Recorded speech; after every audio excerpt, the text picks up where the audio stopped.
Shefsky here, and welcome to Fantasy House. This is the world's #1 make-believe real estate podcast. I love doing this show because every week we get to go on a guided tour through a different person's imaginary dream home. They're always pushing the limits with mind-blowing houses and weird technologies and magic and all that cool stuff. They make weird, unique rooms. And, I ask them, I'm like, hey, could you come up with appliances and technologies that we don't even have so they can solve your very unique problems? People do that. And really it's just good old fashioned creativity and silliness. Fantasy House podcast is NSFW. It's not safe for work, although we're super Mr. Rogers inspired. It's a lot more of an adult Mr. Rogers experience. So it's raw, it's honest. We talk about sex, drugs, people's bathroom habits. Sometimes people take us to dark places, and we're all about authenticity and really reigniting that carefree, playful spirit we had when we were 4 or 5 years old. Just fearless exploring of our imaginations and ourselves.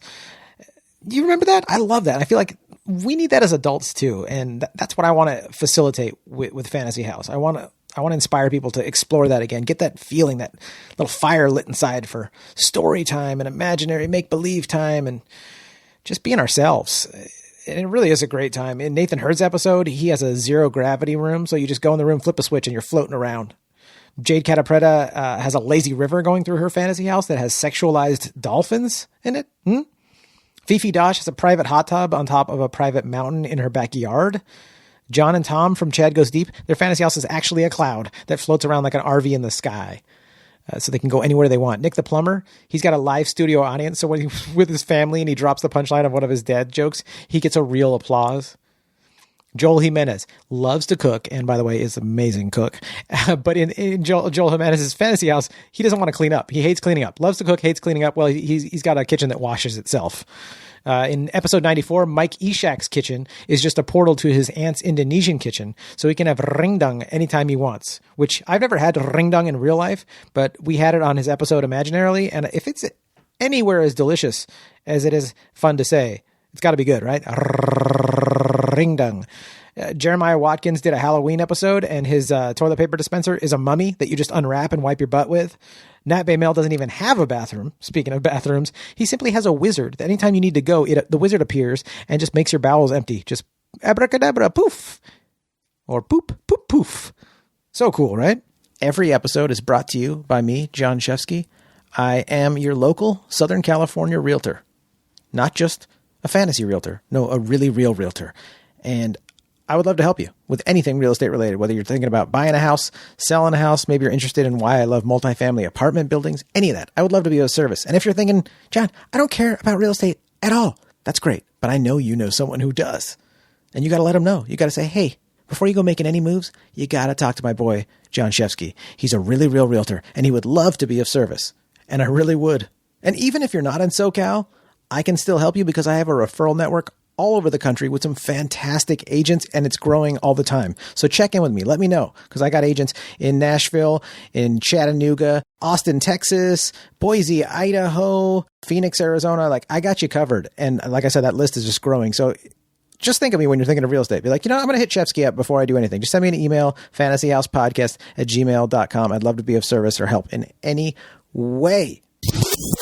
Oh man, this episode is going to be fun. I'll tell you why it's going to be fun, because this is an old friend. Not only did we used to riff a lot and make jokes and run around naked at house parties, we were in a thrash metal band together.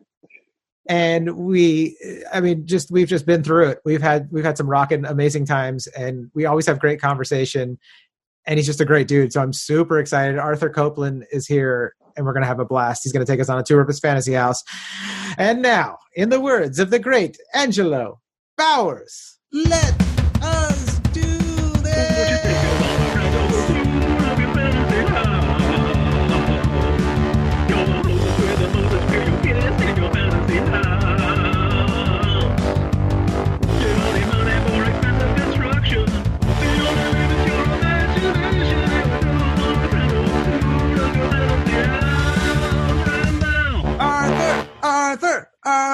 Arthur, I'm chanting for you.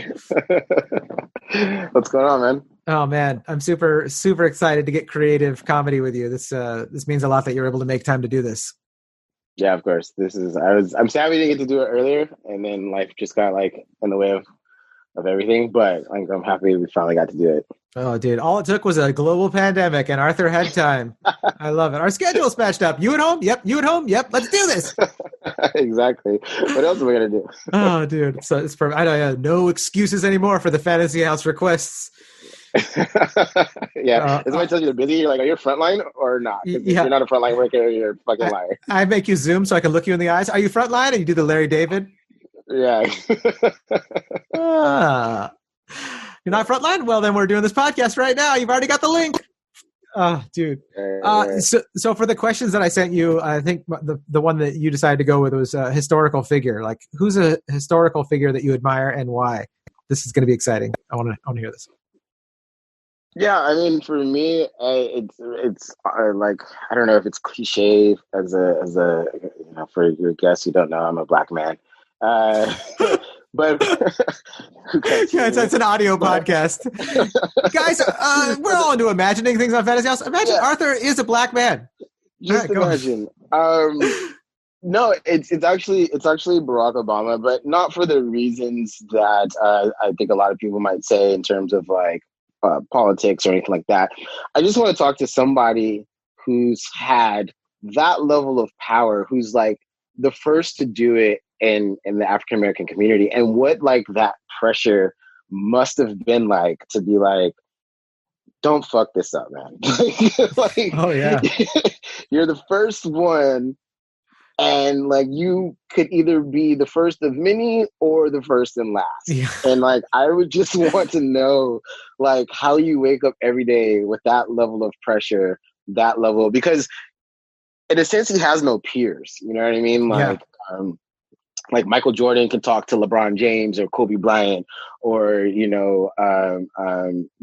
you play in a sport or if you're a musician, you've got other great musicians to talk to or anything like that. It's just him, man. It's just he's the only guy that's ever done it. And he could talk to other presidents about being presidents, but he couldn't talk to them about the pressure that he felt as the first black guy, first black man to actually have that much power. Outside of Black Panther, no other black man has had that much power. Dude.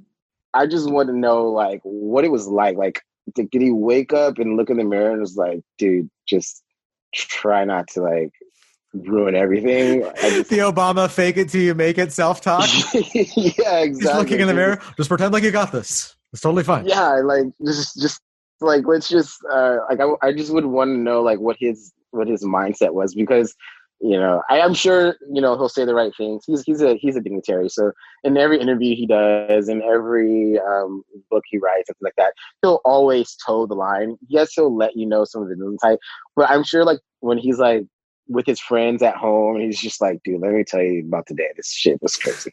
Oh, dude, Obama After Hours. There's a podcast I would love to listen to. Exactly. So I mean, there's a lot of things you could talk to him about and why, different things like that. But I would just want to know like what the pressure was like, because I honestly feel like nobody ever in history has had that level of pressure in terms of you could be the first of many or the first and last. Dude, you're making me think about the first Jewish president too. I'm like, whew, that's got to be a tough one. That's a tight rope to walk. There's so many firsts to keep coming, and honestly, like if you think about it, if he messed it up, he could have messed it up for like not only the other potential black candidates, but the potential Latino, the potential female, the potential Jewish. Like he could have ruined it for everybody. Dude. They would have been like, you know what? We're only doing white Christian males for the rest of our life. All the other races all pissed at him. All the Mexicans are like. There's like no margin. I mean, not everybody's going to be happy with your performance, but we're talking about like if he like had a performance of epic fail, it could have just been like. So I just when I think of him, I was so critical of him, dude. And his second term, I was so pissed at some of the stuff he did, and now I'm like, he didn't fail. He didn't fail. I thought he did, and then now I'm like, you just needed a grading curve, and I was like, oh, okay, that's. A lot of people. There was a lot of people that were unhappy with his performance. A lot of people thought he failed from a lot of different angles and things like that. And and I'm not here to debate whether he did it or not.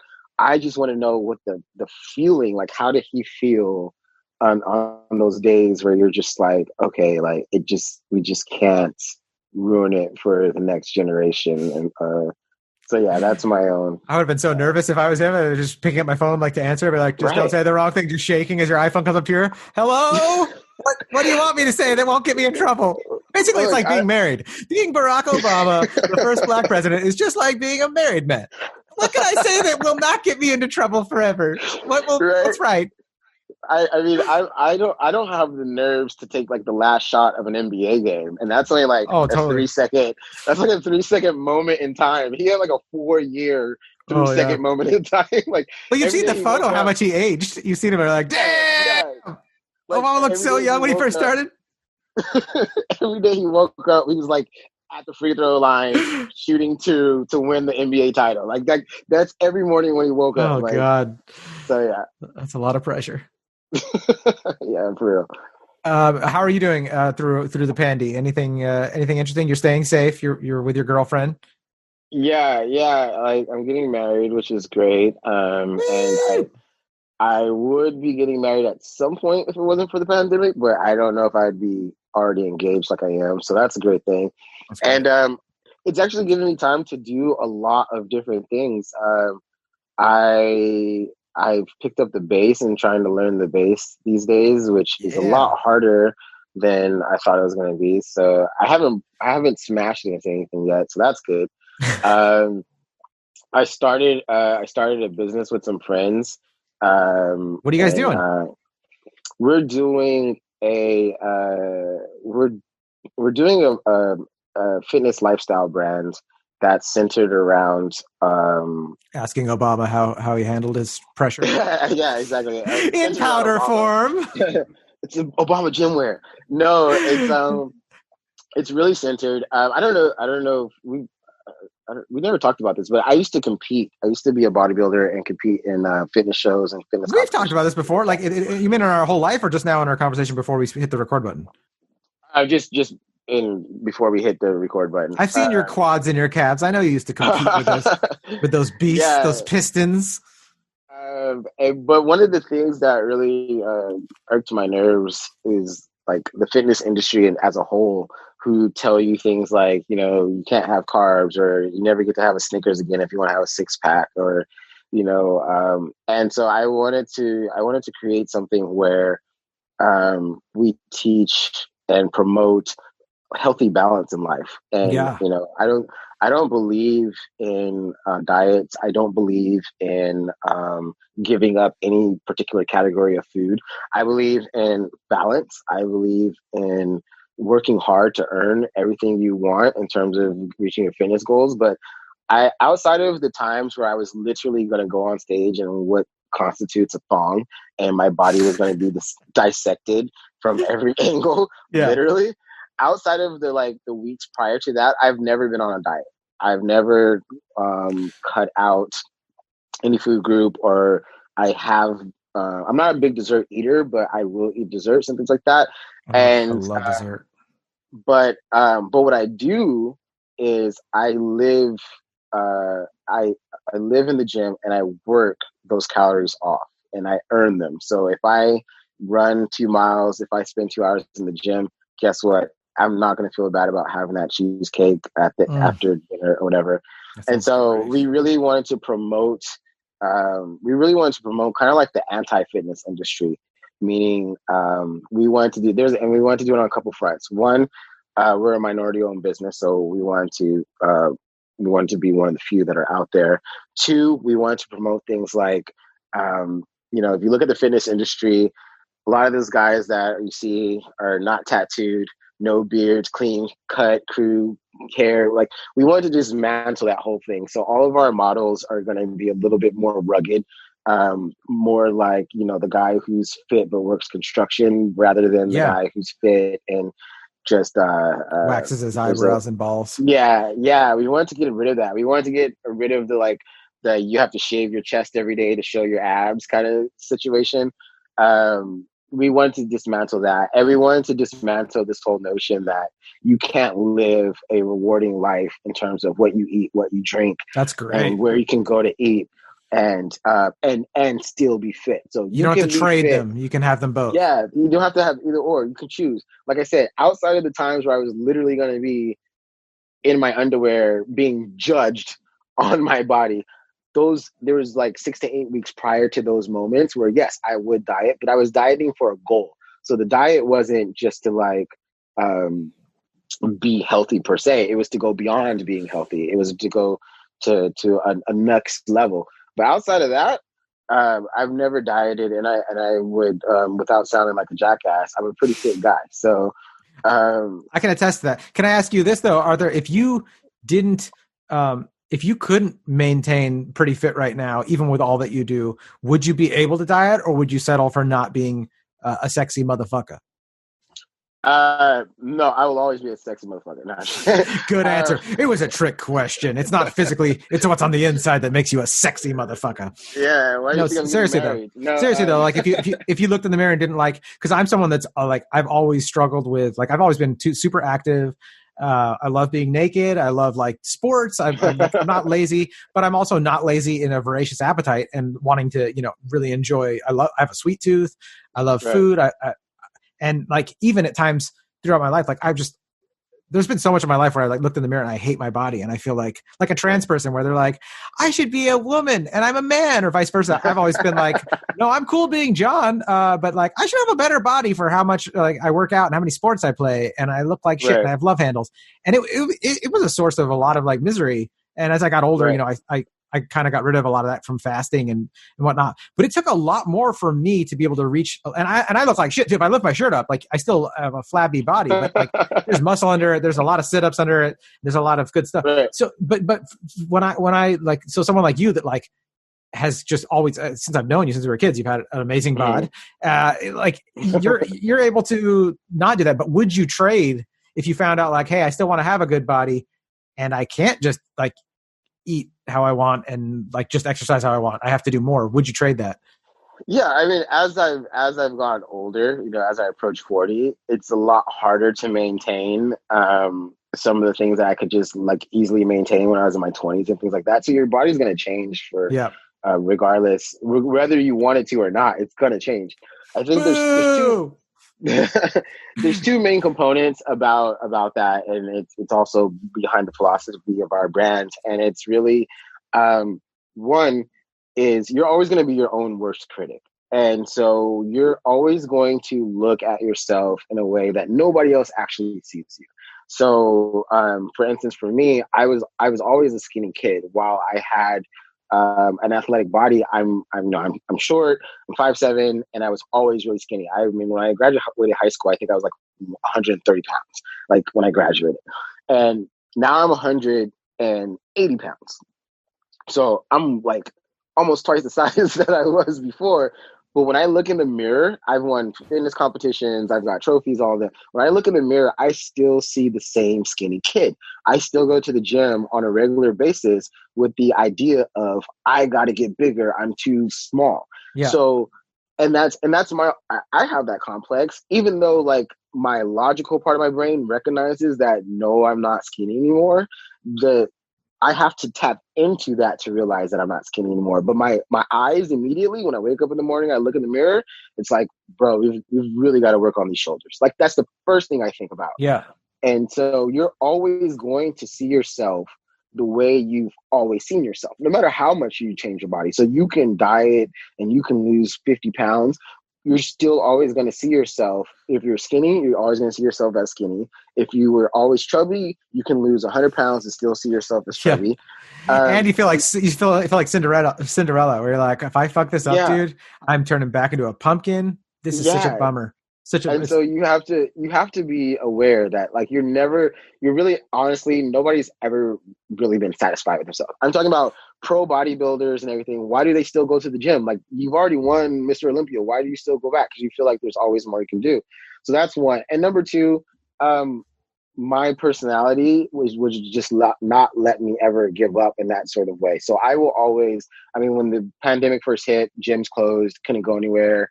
And I was still at home every day, push-ups, running, sit-ups. There's so much you can still do to get in. Yes, it's a different type of workout for me. I had to adjust what I'm normally used to doing, but I actually, amazingly, actually got bigger, more muscular through the pandemic, not being able to go to the gym, because it forced me to work out in a way that I didn't work out before, which also forced me to use muscles that I probably wasn't using because my other workouts were so routine. Dude, I had a similar experience with, I was going to the gym a few days a week, and like at lunch hour at work, I would just like be like, oh, time to go to the gym, right?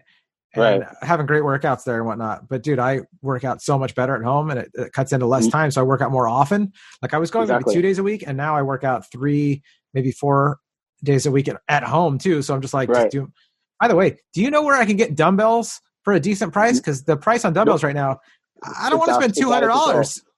I'm like, can I spend like 100, maybe 120, like $200 for dumbbells? Honestly, ever since the pandemic hit, because we went to go get like a whole, fitness center for the house and things like that, and we're like, screw it, we'll just work out here. I mean, it's easier to stock trade right now than it is to get like dumbbells. And I found them, but they're like, it's literally there's an American company that I want to buy them from, because I have one set from them that's great iron dumbbells, but it's like $200 because they it's a small company, so they don't charge a lot for the dumbbells, but you pay full shipping, and it's like $70 for shipping, and you're like, fuck, it's so expensive. You're either gonna pay that crazy amount for shipping, or you're gonna go to Amazon and pay not to have to pay the ship, but they're gonna up the price on you because they know everybody wants it. They know. I mean, honestly, the best advice I can give you is really just get the rubber bands. There's multiple types. There's types with the handles. There's types that are like a full circle, and you can really get a really tough workout, because what they do is they resist. Yeah, the resistance and resisting it's a lot different. Resisting is a lot different than dumbbells, because with dumbbells, you're going to lift the dumbbells. So you're either going to push them off you if you're bench pressing, or you're going to lift them up if you're arm curling. The difference is with a band, it's actually the force is coming against you. So you're more like pushing it away versus trying to lift it up. And it sounds like they're the same thing, but it's not. It's like eccentric and eccentric. Is it eccentric and eccentric or something? It's the positive versus negative, right? Yeah. So with the dumbbells, you're working the positive. You're pushing up, and the point that you're trying to reach is the positive. With the rubber bands, is they're pushing you. They're going against where you're trying to go. They're literally pushing back.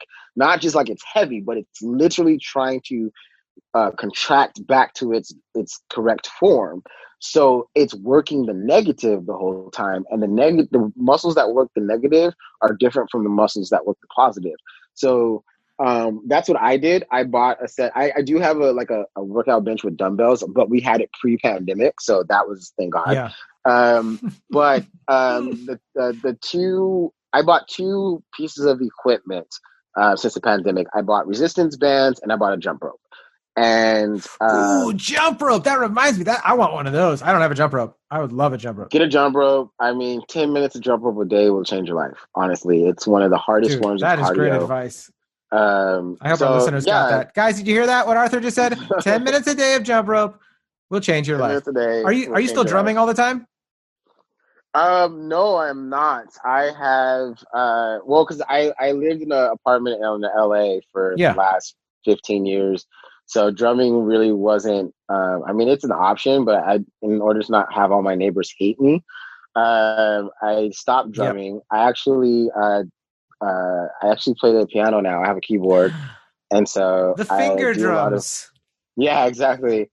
So I play the piano a lot. That's what I've been doing like really the last 15 years. And then just like I said, just recently picked up the bass because, I'm one of those people that I'm always going to find a new hobby, a new keep it fresh thing to do. Yeah. I just kind of, I'm the master of none. But I just kind of dabble my hands and everything. I do keep my sticks next to me. They're probably here somewhere. Right here. I keep my sticks next to me at all times because it's still a habit to drum on my knee to like when I'm watching TV and things like that. But actual drums, no. So I'm trying to convince my fiance that we need a garage that we can soundproof. That way I can just like rock out. You got to be able to blast on the drums, dude. Don't let that talent go. I miss it. I miss it. You can find me at your local Sam Ash, like with the headphones on. Oh, dude. For like 4 hours trying to get it out my system. The little kids are like, "Can I have a turn?" I'm like, "No, I need to get this practice in." Excuse me. Yeah, you have your camera set up and a recorder there. Is that Rick exactly. Rubin? Just hanging out with you while you're drumming in the Guitar Center, Sam Ash. Let's go to your fantasy house. Take us there. We got the orange drones flying over. We want to get an aerial shot. What's the geographic location? Well, you're gonna have to fly high because to address the elephant in the room. Ever since COVID, I decided I'm gonna do like what Shield did in Marvel, and like I'm gonna have a floating house above like the atmosphere. Like we're gonna get away from the COVID. Get away from everybody that's COVID, and we're just gonna sit on top of the atmosphere. All right, that sounds great. That's first things first. So if you're gonna get an aerial view, you're gonna have to go to space. Okay, thank you. We'll take the drone. And like it's gonna be like so I'm literally doing Shield size where I can have my family up there, and they can have like the East Wing. And then, you know, like friends could have like the North Wing, whatever, the South Wing. Yeah. So it's going to be like a small village up there with all the people I care about, all the people I love. But it's also big enough where I could still like I would have to take like a what the thing's called, like a go-kart over to my mom's side of the ship. Just like a go-kart or like a golf cart, like just hop like a golf cart. Yeah, it's still got to be far enough where she has to make a decision whether or not she wants to visit me. Yeah, you got to have privacy. I don't want to just pop it in every time. But yeah, so, I mean, we'll have a portal where you can beam you up to the front door. You have to get COVID tested on the ground first, though. I'll have, like, a concierge on the ground, and before we let you up, you have to – it'll be like the portal for Thor. When he comes back from Asgard, like it's like a rainbow portal. Like, so Arthur, you have the technology for a portal to lift people up, but you can't get rid of the COVID. You have to test them. It's not my responsibility, man. It's not. Oh, dude, I love it. I'll be like every other rich person in the world. Like it's not my job to. It's not my job. Yeah, look at me. I got a yacht to take care of. Exactly. I can't even give health insurance to my crew. You want me to take care of the whole planet? If they give me a tax break, you know. That's right. Thank you for contributing. Wow, you created a lot of jobs. Thank you so much. Okay, so show us, take us to the like what happens when you beam us up? Where do we go? What's the entrance? So you're gonna beam up, and it's still gonna look like a regular house when you get beamed up. Like I have this weird thing. I don't know where it came from, but I have this real thing about. I love houses with red front doors. Oh yeah, like. I don't know why I like it just really registers in my brain like this is a nice like the house can be shitty in the back, but if it has like a red front door, I'm like, that's a nice house. Like it's got a red front door and 2 windows. Like it's a really nice house. I love color front doors. I love like blue is one of my favorites, and like a seafoam green front doors. Right. I love color front doors for sure. Yeah. So I mean, so when you beam up, it's still gonna have a front door. It's gonna look like a house when you beam up because I still want that aesthetic. It's still gonna have like a front yard, and it's probably because we're in the atmosphere, it's probably gonna have to be astroturf or something like that. But because I don't know how we're going to water the grass. Yeah. Well, you can solve any of these problems with whatever technology you invent for your fantasy house. But yeah, we'll stick with astroturf right away. I'm not that creative. No, actually. So yeah, like you're still going to come up. It's still going to be a front door. You're still going to have to ring the doorbell. We're not going to do any kind of, it'll still be me that answers the door. Although I have this floating ship in the atmosphere, I'm still going to drive my car over to answer my own front door. Thank you. Amazon packages and stuff like that. There's nothing better than opening your door and there's an Amazon package. Are you just wearing a bodybuilding competition thong? We're here at Arthur Copeland's crazy floating estate. He's coming to the door right now for Fantasy House. Walking around naked. No, I would probably be in like my favorite sweatsuit, just like normal living life. And what's it look like? Pretty much what I'm doing right. I have this all white sweatsuit that I absolutely love, and if I could wear it every day without my fiance looking at me, or just, with that look, like really Again. I'd probably just wear that every day. It's also not great because it's all white, so it stains easily. Oh yeah, dude. It just so happens anytime I put on a white shirt, I'm like, and I got a flat tire. This is not going to last more than 35 minutes. It happens every time I put on a white shirt. I'm like, damn it. Right. The kids are having SpaghettiOs for dinner. Well, that's the end of this shirt.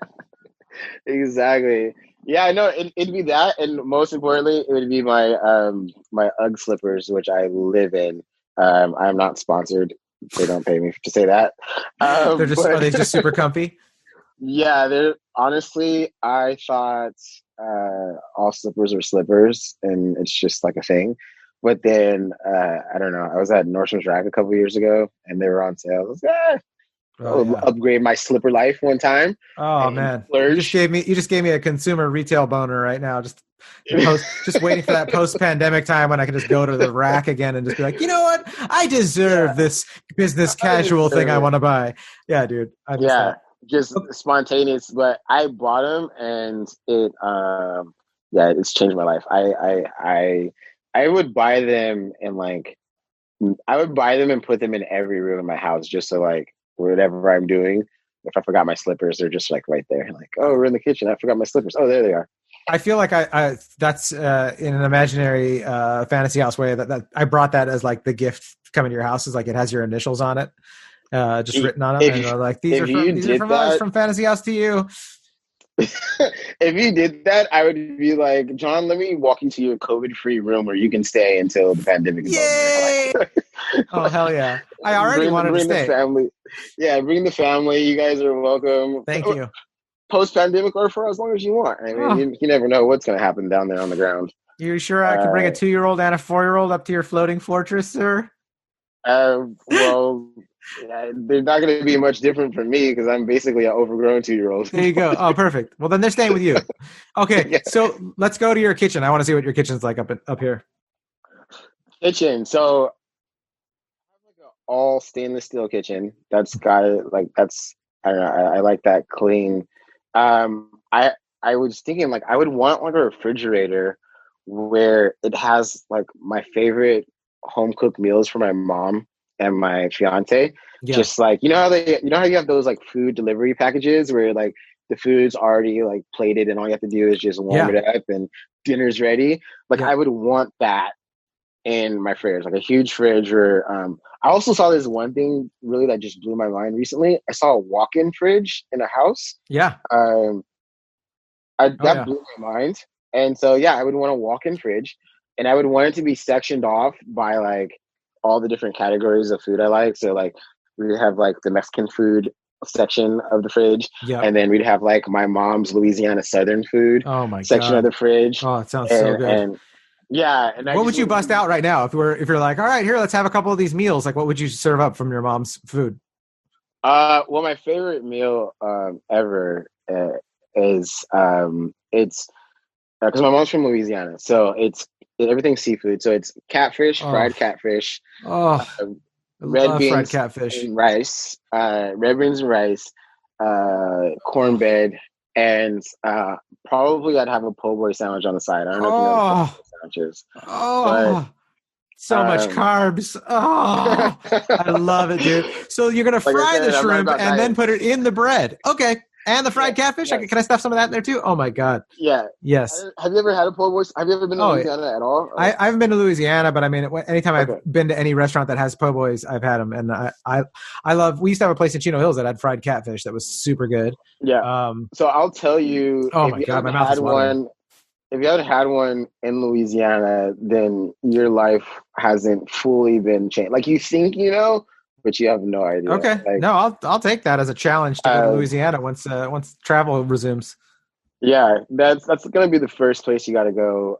Get yourself a shrimp po' boy, and I mean the way they do it. Like here, I've had a lot of good po' boys here and stuff like that. But a lot of times, they count the shrimp and whatever. They get like a certain amount of shrimp. That's a sign of being a stingy asshole. This motherfucker over there counting the shrimp. Yeah, they'll give you like a certain amount but in Louisiana, everything is seafood. So, and the price of shrimp and the price of catfish the Yeah, price. because they got the bay right there to get all the Yeah, it's so cheap. I mean, you can get a 5-pound bag of jumbo shrimp to do a barbecue, and it probably costs you like $20-$30. Like insane prices, right? You Yeah. could feed a whole village. So they don't hold back. So literally, when you're in Louisiana and you unroll a po' boy, the minute you unroll it, the shrimp literally falls out. You have to eat the shrimp that fell out, and you're halfway full before you even touch the sandwich. Oh my God. So yeah, so I would have that. So I would just have them on deck. Just like anytime I'm hungry, it would just be there. And then my wife's got a couple of meals that like are to die for. She's got this what's the thing? Cornish hen. She's got this Cornish hen recipe with this like lemon glaze. I don't know. I'm not enough to describe it, but it's like to die for. So dude, if you mix lemon and butter, if you mix lemon, butter, salt with poultry, it is fire, dog. That's all I can say. She's got like this sauce she's got has got like 18 ingredients, and it's amazing. So I have that like just ready to go. So it would just be like all of my favorites. I'd probably have to have like a separate fridge for everybody else, so they don't have to just eat like me, or for the people who are concerned about the level of carbs and fried food that I would eat on a daily basis. I'm not on my diet when I come to your fortress, dude. I mean anything you eat. It's vacation, right? The Arthur diet. It means I can eat whatever I want and stay fit. We'll see what happens. Vacation, yeah. And then because I'm eating so much carbs and fried food, there has to be a bathroom attached to the kitchen because what goes in must come out. So let's go. Show us the bathroom. Give us a tour. Bathroom. So bathroom is huge because I want a bathroom. So here's my thing. One, I want a bathroom that's almost like a sports bar. And the reason is because have you ever had those moments where you knew you had to go to the bathroom, but it wasn't quite there yet? Like it's on its way. Like you can feel it. The grumblings are in your stomach. Yeah. And then you're like, do I go to the bathroom now? But you don't want to go too early because then you have to like sit there and wait. No, it's better to be early than late, but yeah. Yeah, but then you don't want to go too late because then you're like rushing, and then if somebody's using everything. So I would want a bathroom. It's like your own bathroom.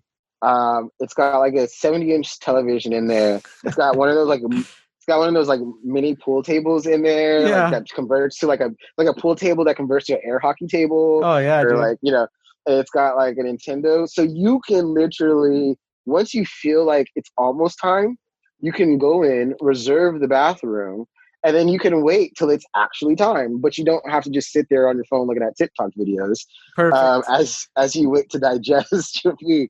Perfect. So it's almost like it's like a sports bar. It's like a waiting area for your bowel movement. You can just go in, watch Sports Center, chill for a second, and then right when it's time to go, you're like, let's go sit down. Dude. So dream great. bathroom for me.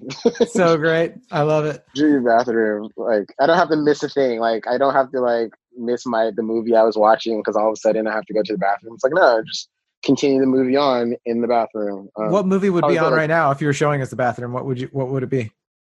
It would just be a James Bond marathon. Like, no problem with that. All right. James. I'd say like right now, I'd probably be on the Sean Connery James Bond just because that's another 2020 loss that we had. Yeah. So right now, I'd probably be in Sean Connery version mode, but honestly, any version of James Bond is probably what's going to be on either that or Batman. Great. That's great. Of course, Batman. You got to have your Batman. Of course. So should take us to where else? We got to go. Master bedroom. Master bedroom. Yeah. So master bedroom, literally, I was thinking it's like a 2-part master bedroom. Yeah. There's going to be the part that my fiance designs, and there's going to be the part that I design. This is great. And that way, depending on because one of the things I find very important in a relationship, and though I'm not married, so I'm no scholar on this situation. Well, you're fiancéed, so you're basically married. You're living together, fiancé. Yeah, we've done COVID fiancé, so we're basically more married than most people that are married. But I would want a dual master bedroom that are connected to each other, and that way, I can still date my fiance and slash wife. Meaning, like, I want to be able to have a master bedroom that she designed and one that I designed. So like we can go out on the ship, have a nice dinner, or whatever, and then she can still take me home. Like she can still be like, "So you want to go back to my place?" That's sexy, very sexy. Yeah, technically it's still our place, but so if we go out, like sometimes she can invite me back, and then or we can have those like awkward moments. If like I'm like, "So do you want to go back to my place?" And then she can decide of whether or not it's too soon. You know, we can still like. She's just like, I just met Welcome you. to the romantic fortress of role playing. Yeah, so I would want a dual master bedroom, like a complete master bedroom. She can design hers the way she wants. I think hers would be like all rose gold, everything. Her it'd just be like rose gold from head to toe. Mine would be more industrial. You know, it'd be like a concrete floor with like concrete walls, like raw stuff exposed, bolts and beams. Yeah, and stuff. Brick and everything like that. And it would be like total bachelor pad looking, pool table, you know, leather couch type of big screen TV, just like total bachelor vibe. Yeah. And then she would have hers where she could have girly, and we can just like go back and forth between our master bedrooms. And we could still keep that like spice alive in our relationship because I can like, oh, I'm gonna stay at her place for like the next 3 days, and then you know after that she can come back and stay at my place. Oh, I love that. So it'd be like all encompassing, like one huge room, but has two separate rooms in the middle, and then obviously both have to have like full dual shower master bedroom type situations, bathroom situations where like you know dual sinks and all that. Got it. You know, also it comes in handy for those moments where like you know you just really want to you have a fight or disagreement, you need to get away from each other, but you still want to sleep in your own bed. Like like I'm gonna be in my bed, you come join me whenever you're ready, whenever you get over your anger for me. Man, but then she would have to like come to my side of the room, like, you know what I mean, like you were mad, so I'll just wait for you here. I think that'd be great.